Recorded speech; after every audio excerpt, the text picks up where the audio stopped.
کر لیجئے. یہ پاکان بچا کیا پاکان وٹ مینز آف پاکی اصل میں ہے کیا؟ مولانا محمد انداز فرما رہے تھے 113 نہیں تھے اسلام کا نوٹ پاکستان نہیں ہے 4 صدیوں کی تجدیدی مساعی کا خط. آپ نے کبھی نوٹ کیا ختم نبوت کے بعد اب سب سے اونچا منصب کیا ہے؟ مجددین یا بنی اسرائیل اذکروا نعمتی التی انعمت علیکم واوفوا بعہدی اوف بعہدکم وایای فارہبون. بنی اسرائیل چونکہ یہ لفظ پہلی مرتبہ قرآن مجید میں آ رہا ہے تو یہاں تھوڑی سی وضاحت کرنی ہوگی. ابن جو عربی میں بیٹے کے لیے آتا ہے ابن اس میں جو شروع کا حمزہ ہے یہ در حقیقت اضافی ہے. اصل لفظ جو ہے بے نون پر مشتمل ہے اسی لیے اس کی جمع سالم آتی ہے بنون. قرآن مجید میں المال والبنون زینت الحیات الدنیا تو یہ جو اس کی جمع سالم ہے وہ در حقیقت بنون ہے. اور پھر اس کی حالت نسبی اور حالت جری بنین ہوگا اور جب یہ مضاف بن جائے گا تو اس کا وہ نون گر جائے گا تو اے بنی اسرائیل اے اسرائیل کی اولاد. لفظی ترجمہ ہوگا اے اسرائیل کے بیٹوں لیکن یہ کہ مراد اولاد ہے. اس میں برسبیل تغلیب اگرچہ خطاب مردوں سے ہو رہا ہے جیسے کہ قرآن مجید میں اکثر و بیشتر ہے لیکن یہ کہ اس میں خواتین بھی شامل ہیں. تو یا بنی اسرائیل اے اسرائیل کے بیٹوں. اسرائیل سے مراد کیا ہے؟ اس پر اتفاق ہے اجماع ہے. حضرت یعقوب کا یہ لقب ہے. البتہ یہ لفظ بنا ہے اسر اور ایل دو سے مل کر. ایل کا لفظ جو ہے وہ عبرانی زبان میں الہ اور ایل ویسے بھی قریب قریب ہے اسی لیے تمام فرشتوں کے نام جبرائیل میکائیل اسرائیل یہ تمام الفاظ کے ساتھ جو ایل آتا ہے یہ در حقیقت اسماعیل بھی سما اور ایل کیونکہ حضرت ابراہیم علیہ السلام نے دعا کی تھی پروردگار بیٹا عطا فرما. اس اعتبار سے جب اللہ تعالیٰ نے بیٹا عطا فرمایا تو اسماعیل نام رکھا یعنی اللہ نے سن لیا. جیسے ہمارے ہاں دیہات میں یہ خاص طور پہ جانگلی علاقہ جو کہلاتا ہے اللہ ڈوایا اللہ سنیا یعنی اللہ نے اس کے بارے میں ہماری دعا سنی اور ہماری استدعا کو قبول فرمایا. تو یہ گویا کہ اسماعیل کے معنی ہے. تو اسرائیل جو ہے اسر اور ایل سے مل کر بنا ہے. عبرانی اور عربی زبان کے بارے میں یہ اختلاف ہے. ایک رائے تو یہ ہے کہ ماں بیٹی کا رشتہ ہے. عربی زبان عبرانی سے نکلی ہوئی لیکن زیادہ اکثر محققین کی رائے ہے کہ یہ دونوں بہنیں کوئی اور کامن زبان تھی سیمیٹک لینگویج ابتدائی جس سے کہ یہ دونوں زبانیں پھر وجود میں آئی ہیں. گویا کہ ان کے درمیان رشتہ جو ہے وہ بہنیں ہونے کا ہے ماں اور بیٹی کا نہیں ہے لیکن ظاہر بات ہے کہ مشابہت اور ان کے اندر جو ہے قرب جو ہے مناسبت وہ بہت نمایاں ہے. اسر کے 2 ترجمے کیے ہیں. یہودی علماء تو اس پر بہت زیادہ جزم کے ساتھ قائم ہے کہ اسر سے مراد ہے بطن یعنی رجل عظیم جمع مرد بہت باہمت انسان. اس لیے کہ ان کے ہاں یہ عقیدہ ہے اور بڑی تحریف جو ہوئی ہے تورات میں اس میں ایسی باتیں بھی ہیں. حضرت یعقوب کی جو مدح کی گئی ہے اس میں اس حد تک مبالغہ ہے کہ حضرت یعقوب کی اللہ تعالیٰ کے ساتھ کشتی ہوئی اور اللہ کو پچھاڑ لیا حضرت یعقوب.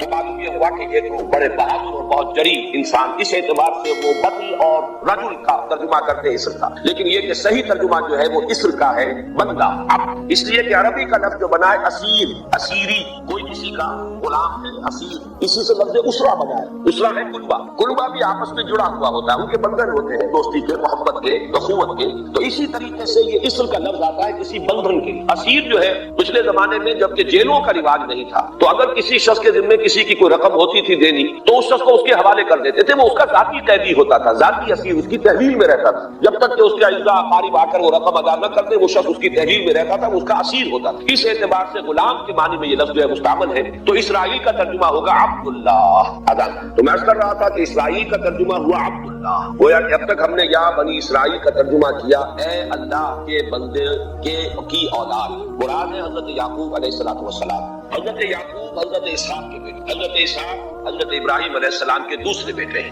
حضرت ابراہیم کو پہلا بیٹا اللہ نے عطا فرمایا اسماعیل. اسی لیے میں عرض کر چکا ہوں سما اور ایل سے مل کر بنا ہے. جو دعا کی تھی انہوں نے اس دعا کا پہلا جواب جو ملا ہے اللہ تعالیٰ کی طرف سے اس کی مقبولیت کا جو ظہور ہوا وہ حضرت اسماعیل کی شکل. پھر یہ کہ حضرت سارہ کو بھی اللہ تعالیٰ نے اولاد دی اور حضرت اسحاق پیدا ہوئے. اس وقت یہ جو بشارت دی گئی ہے قرآن مجید میں متعدد مقامات پر آگے چل کر آئے گا کہ حضرت سارہ کے ہاں بھی اولاد کی جو بشارت حضرت ابراہیم علیہ السلام کو فرشتے دینے آئے تھے اسی میں یہ بھی تھا کہ نہ صرف یہ کہ تمہیں ایک بیٹا عطا ہوگا بلکہ اس کے بعد پوتا بھی عطا ہوگا. گویا کہ ایک بہت جلیل قدر پوتا. اس اعتبار سے ایک رائے یہ ہے کہ یعقوب عقب سے بنا ہے. گویا کہ بشارت میں پہلے ہی سے شامل تھا حضرت یعقوب علیہ السلام کا ذکر بھی کہ اسحاق کے بعد اسحاق کے ہاں ایک بہت جلیل قدر بیٹے کی ولادت ہوگی اور اس کا نام یعقوب ہوگا یعنی اسحاق کے بعد آنے والا بیٹے کے بعد جو پوتا آتا ہے. لیکن یہود کی رائے یہ ہے کہ حضرت یعقوب پیدا ہوئے ہیں اپنے بھائی عیسو کے ساتھ. یہ جوان بیٹے ہیں حضرت اسحاق علیہ السلام کے، 2 بیٹے پیدا ہوئے بیک وقت، جڑواں بھائی۔ پہلے حضرت عیسو کی ولادت ہوئی ہے، اور تورات کے الفاظ یہ ہیں کہ یعقوب اپنے بھائی عیسو کی ایڑیاں پکڑے ہوئے تولد ہوا، تو چونکہ حضرت عیسو کے بعد حضرت یعقوب کی ولادت ہوئی ہے تو گویا کہ اس وجہ سے ان کا نام حضرت اسحاق نے یعقوب رکھ دیا، عقب میں آنے والا، بعد میں آنے والا۔ بہرحال حضرت یعقوب علیہ السلام کے پھر 12 بیٹے ہیں جن کی تفصیل پوری موجود ہے۔ یہ تاریخ جو ہے بڑی ریکارڈڈ ہے، اس لیے کہ بنی اسرائیل کی یہ تاریخ جو ہے books of the old testament میں اس کی پوری تفصیل موجود ہے۔ 4 بیویاں تھی حضرت یعقوب علیہ السلام کی جن سے 12 بیٹے ہوئے، 3 بیویوں سے 10 بیٹے تھے، اور سب سے چھوٹی بیوی سے 2 بیٹے تھے، حضرت یوسف اور بنیامین، اور ان دونوں سے حضرت یعقوب علیہ السلام کو بڑی محبت تھی۔ حضرت یوسف سے چونکہ یہ تاریخ شروع ہوتی ہے اس اعتبار سے کہ انہیں ان کے بھائیوں نے کنویں میں ڈالا، پھر اللہ تعالیٰ نے وہاں سے ان کے نکلنے کا سامان کیا، پھر مصر پہنچایا، پھر مختلف مراحل سے گزار کر انہیں وہاں ایک بہت اونچی پوزیشن تک پہنچایا، تو حضرت یوسف علیہ السلام سے اس اعتبار سے ان کی تاریخ شروع ہوتی ہے۔ 1906 قبل مسیح میں حضرت یوسف علیہ السلام کی پیدائش ہے، جہاں تک صحیح اندازہ کیا جا سکا ہے۔ یوں سمجھیے کہ آج سے تقریباً 4000 سال قبل یہ حضرت یوسف کی پیدائش ہے، اور حضرت یوسف پڑ پوتے ہیں حضرت ابراہیم کے۔ ان میں اگر آپ کو 250 سال کا اور اضافہ کریں تو آج سے کوئی 4,2500 سال قبل کی شخصیت بنتے ہیں حضرت ابراہیم علیہ السلام۔ حضرت یوسف کے زمانے میں پھر جیسے کہ وہ تفصیل سورہ یوسف میں آئے، پورا خاندان آ کر کنعان میں تھے، لیکن وہاں سے آ کر مصر میں آ گئے۔ مصر میں ان کا بڑا عزائم، اس کے ساتھ بات تھی کہ مصر میں اس وقت بادشاہت تھی، وہ صرف مصر کے لوگوں کی نہیں تھی بلکہ یہ بھی سیمیٹک لوگ تھے جو جا کر انہوں نے عراق وغیرہ کے علاقے سے ہی جا کر انہوں نے فتح کیا تھا مصر کو، لہٰذا انہیں فرعون نہیں کہا گیا قرآن مجید میں، وہ فراعنہ کا خاندان نہیں ہے بلکہ وہ تاریخ میں ہکس آف کنگز کہلاتا ہے۔ تاریخ مصر میں وہ 15واں خاندان کہلاتا ہے وہاں کے بادشاہوں کا، 15th ڈائنیسٹی، اور یہ چونکہ لوکل نہیں تھا اس لیے ان کو فرعون نہیں کہا جائے گا بلکہ یہ ہکس آف کنگز، چرواہے بادشاہ تھے کہ جو عرب کے علاقوں سے آئے تھے جزیرہ نما سے، اور وہاں سے وہ چرواہے تھے۔ ان کا تو پیشہ ظاہر بات ہے صحرا میں کیا ہوتا ہے، بھیڑیں بکریاں پالنا، لیکن انہوں نے آ کر مصر کو فتح کیا، وہاں ان کی بادشاہت ہو گئی۔ محسوس ایسا ہوتا ہے کہ ایک سیاسی پہلو موجود تھا، وہ جو بادشاہ مصر نے جس طریقے سے اعزاز کیا ہے حضرت یوسف علیہ السلام کا، پھر جو اختیار دیا، جو اقتدار دیا، جو ان کو حیثیت دی، پھر انہیں اجازت دی کہ اپنے پورے خاندان کو بلا لیں، اور پھر مصر کا بہترین جو زرخیز ترین علاقہ تھا وہ انہیں عطا کر دیا کہ یہاں حدیث آخری پڑھ لیجئے کہ حضور نے قرار دیا ہے کہ روزہ جو ہے تمام عبادات کے اندر ایک بالکل منفرد شان کا حامل ہے۔ وعن ابی ہریرہ رضی اللہ تعالی عنہ، اور یہ متفق علیہ روایت ہے بخاری اور مسلم دونوں کی، قال رسول اللہ صلی اللہ علیہ وسلم قال اللہ عز وجل، اسے حدیث قدسی کہتے ہیں، حضور نے فرمایا کہ اللہ فرماتا ہے۔ تو یہ حدیث بھی ہو گئی کہ حضور نے ہمیں بتائی، اور حدیث قدسی ہو گئی کہ اللہ کا قول ہے جو حضور نقل کر رہے ہیں۔ قرآن مجید وحی جلی ہے، یہ وحی خفی ہے، لیکن یہ عام حدیثوں کے مقابلے میں اس کا مرتبہ مقام بہت بلند ہے کہ حضور فرما رہے ہیں کہ اللہ فرماتا ہے، یقول اللہ عز وجل کل عمل ابن آدم لہو، ابن آدم کا ہر عمل، ہر نیکی اس کے اپنے لیے، اپنے فائدے کے لیے، الا الصوم، سوائے روزے کے، فإنہ لی وأنا اجزی بہ یا اجزا بہ، یہ میرے لیے ہے اور میں خود ہی اس کی بدلہ دوں گا یا میں خود ہی اس کا بدلہ ہوں۔ یہ دونوں ترجمے ہیں۔ عظمت صوم میں میں نے تفصیل سے بحث کی ہے کہ ویسے تو نماز بھی اللہ کے لیے، اقم الصلاۃ لذکری، حج کس لیے ہے؟ للہ علی الناس حج البیت من استطاع الیہ سبیلا، اللہ کے لیے۔ زکوٰۃ کس کے لیے؟ اللہ کے نام پر دی جا رہی ہے، اللہ کے لیے دی جا رہی ہے۔ صوم میں بات کیا ہے؟ صوم میں اصل چیز ملحوظ کیا ہے؟ روح انسانی کو تازہ کرنا، زندہ کرنا، اس کی حیات تازہ کا بندوبست کرنا، اور روح کا تعلق ذات باری تعالیٰ کے ساتھ ہے۔ اس تعلق کی مثال یوں سمجھیے جیسے ہمیں معلوم ہے سورج کا فاصلہ ہم سے کتنا ہے، کروڑ میل، لیکن سورج کی کرن جو وہاں سے چل کر یہاں تک پہنچی ہے، کیا اس کا تعلق سورج سے منقطع ہے؟ سورج کے ساتھ تو تعلق ہے نہیں۔ اسی طرح روح انسانی ذات باری تعالیٰ سے بہت دور آ کر کہہ لیجئے ہمارے وجود کے اندر آ گئی، ہمارے قلب کے اندر متمکن ہو گئی، لیکن کیا اس کا تعلق اللہ کی ذات سے منقطع ہے؟ نہیں۔ لیکن یہ روح ہی اگر مزمحل ہو گئی تو تعلق منقطع ہو جائے گا، اس لیے کہ اس روح کے اندر جان نہیں رہی۔ یہ روح پیدا ہوگی تو اس کا تعلق اللہ کی ذات کے ساتھ اثر نو استوار ہو جائے گا۔ اس لیے یہ کہا یہ میرے لیے، الا الصوم فإنہ لی، یہ میرے لیے، وأنا أجزي به یا اجزا به، میں خود ہی اس کا بدلہ دوں گا یا خود ہی اس کی جزا ہوں، خود ہی اس کی جزا ہوں۔ اللہ کے اس بندے کا تعلق میرے ساتھ ایسا قائم ہو جائے گا کہ گویا کہ اسے میں مل گیا، اور میرا یہ مل جانا ہی در حقیقت انسانیت کی معراج ہے۔ اور دعا کے بارے میں جان لیجیے کہ حضور نے فرمایا الدعاء مخ العبادہ، دعا جو ہے عبادت کا اصل جوہر ہے، لب لباب ہے. اور یہ بھی کہا الدعاء هو العبادہ، دعا ہی اصل عبادت ہے، دعا ہی اصل عبادت ہے. دعا جو ہے وہ روح ہے اس کی. اور علامہ اقبال نے اپنے لیکچرز میں جو یہ خطبہ رکھا ہے اس موضوع کے لیے، میننگ آف پریئر ان اسلام، بڑا عظیم ہے. اس نے جو نقشہ کھینچا ہے کہ یہ پریئر کیا ہے. انائے صغیر، یہ ایگو میرا، میری انا، میری خودی، انائے صغیر. انائے کبیر کے روبرو آتی ہے. انائے کبیر اللہ، اننی انا اللہ لا الہ الا انا. یہ انا، انائے کبیر، اللہ کی انا، بہت عظیم انا. اور یہ چھوٹی سی محدود سی انا. تو ہے محیط بے قرار، میں ہوں ذرا سی آپ کی، یا مجھے ہم کنار کر یا مجھے بے کنار کر. اقبال نے پتہ نہیں کس جگہ کس کیفیت میں ڈھونڈ کر یہ شعر کہا ہے. اے اللہ تو ایک ایسے سمندر کے مانند ہے کہ جس کا کنارہ ہی نہیں، اور میں چھوٹی سی ایک پانی کی ایک چھوٹی سی ندی ہوں، آبجو ہوں چھوٹی سی. اب کیا شکل ہے؟ یا تو مجھے اپنے آپ میں ملا لے تاکہ میں بھی ناپیدا کنار ہو جاؤں. دریائے سندھ کا پانی جب سمندر میں گر جاتا تو سمندر ہی بن جاتا، اور یا پھر مجھے بھی بے کنار کر دے، میری وجود کو بھی اتنی وسعت دے دے کہ کوئی کنارہ نہ رہے. اب یہ کیا اس نے سمجھا، کیا کہا؟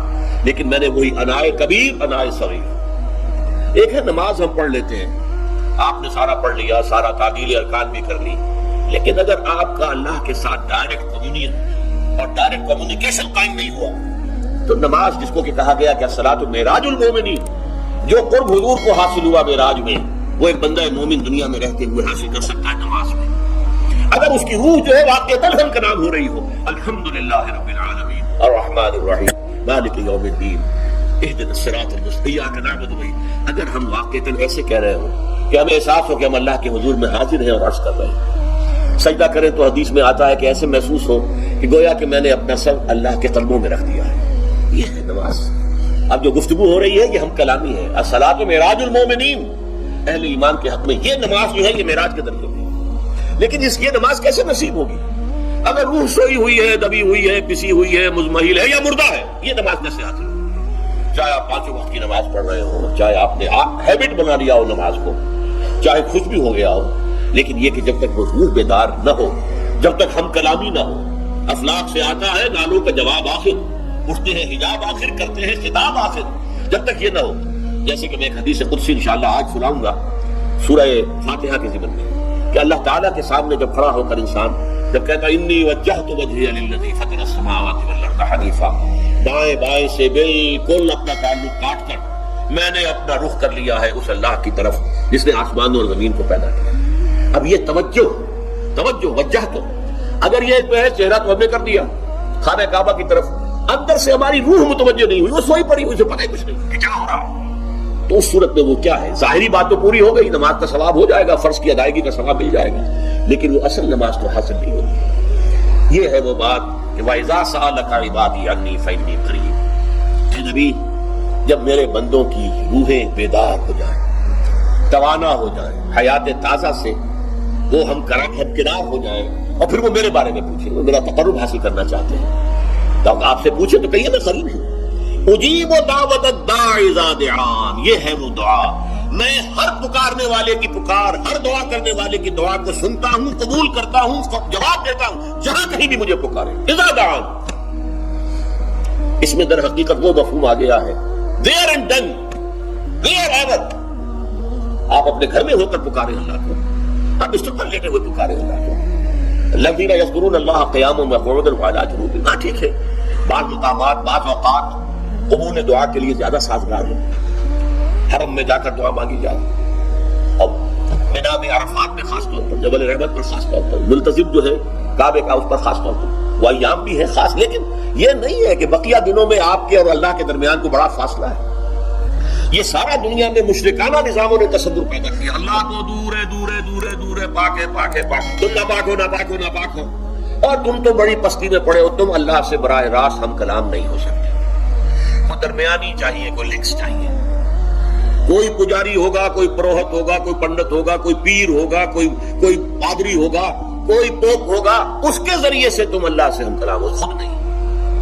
اور جب ذریعے بیچ میں آ گئے تو ان کی مٹھی گرم کرو، ان کی چاپلوسی کرو، ان کو بھی جو ہے چادریں چڑھاؤ، ان کو نذرانے پیش کرو. یہ ہے بدترین ایکسپلائٹیشن جو مذہب کے ذریعے سے نوع انسانی کی ہوئی ہے. یہ 2 ایکسپلائٹیشن دنیا میں ہوئی ہے تاریخ انسانی میں. ایک بادشاہوں کی طرف سے خراج دو ہمیں، محنت تم کرو گے کھیت میں، آدھا حصہ ہمارے پاس آئے گا، ہم ایش کریں گے، ہم اسٹینڈنگ آرمیز رکھیں گے تاکہ ذرا تم بغاوت کرو تو تمہارا سر کچل دیا جائے. یہ ایکسپلائٹیشن بدترین. مانگنے والا گدھا ہے، صدقہ مانگے یا خراج. دوسری طرف ہم بادشاہ ہیں، ہم چندر بنسی سورج بنسی خاندان ہیں، ہم راجپوت ہیں، حکومت کرنا ہمارا حق ہے. اور یہ پنڈت پروہت جو ہے وہ بھی کہیں گے کہ ٹھیک ہے، نصف لی و نصف لک وہذا قوم جاہلون، یہ عوام جو ہے ان کا خون چوسو، ہمیں یہ نذرانے پیش کریں، بتوں کو آ کے چڑھاوے چڑھائیں اور تمہیں خراج دیں، ٹیکس دیں. They are to be exploited. Exploit ہو. اسلام نے آ کر دونوں کا خاتمہ کیا. کوئی ملوکیت نہیں. زکوٰۃ ہے تو غربا کے لیے، بادشاہ کے لیے نہیں ہے، یہ تو غربا کے لیے، لہذا کوئی ٹیکس نہیں. نمبر 2، اللہ سے ہم کلام ہونے کے لیے کسی دربان، کسی جو ہے پہرے دار کی مٹھی گرم کرنے کی ضرورت نہیں. جب چاہو ہم کلام ہو جاؤ. دل کے آئینے میں ہے تصویریں یاد، جب ذرا گردن جھکائی دیکھ لی. یہ تو تم ہماری طرف متوجہ نہیں ہوتے، ہم تو ہر وقت کہتے ہیں، ہر شب کو آخری لمحات جو ہے، آخری جو گھنٹے ہیں رات کے، سماع دنیا تک ہم نزول فرما لیتے ہیں تمہارے لیے. اور پکارنے والا پکارتا ہے، حل من مستغفر فاغفر له، ہے کوئی استغفار کرنے والا کہ میں اسے بخش دوں. حل من سائل فاعطیہ، ہے کوئی مانگنے والا کہ میں اسے عطا کروں. تم ہی سوئے رہتے ہو، الٹا غفیر رہتے ہو، تمہیں ہماری طرف توجہ نہیں ہے. اگر ہماری طرف متوجہ ہو جاؤ تو جیسے کہ اقبال نے کہا کہ میرے لیے یہ دربان جو ہے پیران کلیسا کو کلیسا سے اٹھا دو، کیوں خالق و مخلوق میں حائل رہے پردے. اور یہ میں نے کئی مرتبہ بیان کیا ہے، ہمارے ہاں وہ PPP جو جماعت بنی تھی ایک، اب اس میں 2 پی اور ایڈ ہو گئی ہیں، PPP، پھر وہ پیٹریٹ، اور اس سے پہلے پارلیمنٹیرین کی پی آ گئی اور پھر پیٹریٹ کی آ گئی، 5 پیز ہو گئی. اسی طرح گنتی ہے ہندوستان میں پنڈت، پروہت اور پجاری، 3 پے تو یہاں تھی. پیر، ایران کا پیر، اور پوپ اور پادری، یہ سب پے سے شروع ہوتے ہیں الفاظ. اور یہ سب در حقیقت جو ہے شروع ہونے والے الفاظ، یہ در حقیقت انسانوں کی بدترین ایکسپلائٹیشن کا ذریعہ ہے. وَإِذَا سَأَلَكَ عِبَادِي عَنِّي فَإِنِّي قَرِيبٌ أُجِيبُ دَعْوَةَ الدَّاعِ إِذَا دَعَانِ فَلْيَسْتَجِيبُوا لِي. ہاں، ایک تقاضا ہے، پھر اس سے پہلے یہ بات سمجھ لیجئے، میں اس آیت کو میگنا کارٹا جسے کہا جاتا ہے حقوق انسانی کا سب سے بڑا چارٹر، میں اس سے کہیں بڑا چارٹر قرار دیتا ہوں کہ اللہ کہتا ہے مجھ سے ہم کلام ہونے کے لیے کسی واسطے کی، کسی وسیلے کی کوئی حاجت نہیں، جب چاہو مجھ سے ہم کلام ہو جائے. ہاں ایک شرط ہے، فَلْيَسْتَجِيبُوا لِي، چاہیے کہ وہ میری بات بھی قبول کریں، میرے احکام کو تسلیم کریں، میرے فرامین کان سے کھول کر سنیں، ان پر دل سے عمل کریں. فَلْيَسْتَجِيبُوا لِي، یہ ون وے ٹریفک نہیں ہوگا کہ ہم تمہاری دعائیں قبول کریں اور تم ہماری باتوں سے پہلو تو ہی کرو، سنی انسنی کر دو. یہ نہیں ہوگا. یہ ایک 2 وے تعلق ہے، جسے آج کی کہا جاتا ہے بائی لیٹرل تعلق ہے. بائی لیٹرل تعلق ہے اللہ اور بندے کے درمیان. بندہ توبہ کرتا ہے معاصی سے، اللہ تعالیٰ بھی اس کے لیے بھی لفظ تواب ہے، وہ بھی اپنی رحمت کے ساتھ دوبارہ متوجہ ہو جاتا ہے. تم اللہ کو یاد کرو، فاذکرونی اذکرکم، مجھے یاد رکھو میں تمہیں یاد رکھوں. ان تنصروا اللہ ینصرکم، اگر تم اللہ کی مدد کرو گے اللہ تمہاری مدد کرے گا. یہ ہے 2 طرفہ معاملہ. اسی طریقے سے تم چاہتے ہو کہ میں تمہاری دعائیں قبول کروں، اجیب دعوت الداعی اذا دعان، میں ہر پکارنے والے کی پکار کو سنتا ہوں جب اور جہاں، ویئر اینڈ وین وہ مجھے پکارے. لیکن لازم ہے فلیستجیبوا لی، وہ بھی میرا کہنا مانے، میرے فرامین کو کھلے کانوں سنے اور تہہ دل سے اس پر عمل کرے. وَلْيُؤْمِنُوا بِي، اور مجھ پر ایمان پختہ رکھے، یقین اس کے ساتھ مجھے پکارے. لَعَلَّهُمْ يَرْشُدُونَ، اب یہ سب سے بڑا لفظ آ گیا تاکہ انہیں رشد حاصل ہو جائے. رشد، فوز، فلاح، رشد، یہ کئی الفاظ ہیں. فوز فائز، فلاح مفلحون، رشد راشدون. اور یہ لفظ استعمال ہوا صحابہ کرام کے لیے سورہ حجرات میں، اولئک هم الراشدون. تو گویا کہ یہ بلند ترین منزل ہے انسان کے لیے اگر اس کا یہ تعلق اللہ کے ساتھ قائم ہوتا ہے، دعا کا ہم کلام ہونے کا رشتہ اس کو قبول ہو مجھ مل جائے. اب آخری بات نوٹ کیجیے، آخری آیت جو ہے اس رکوع کی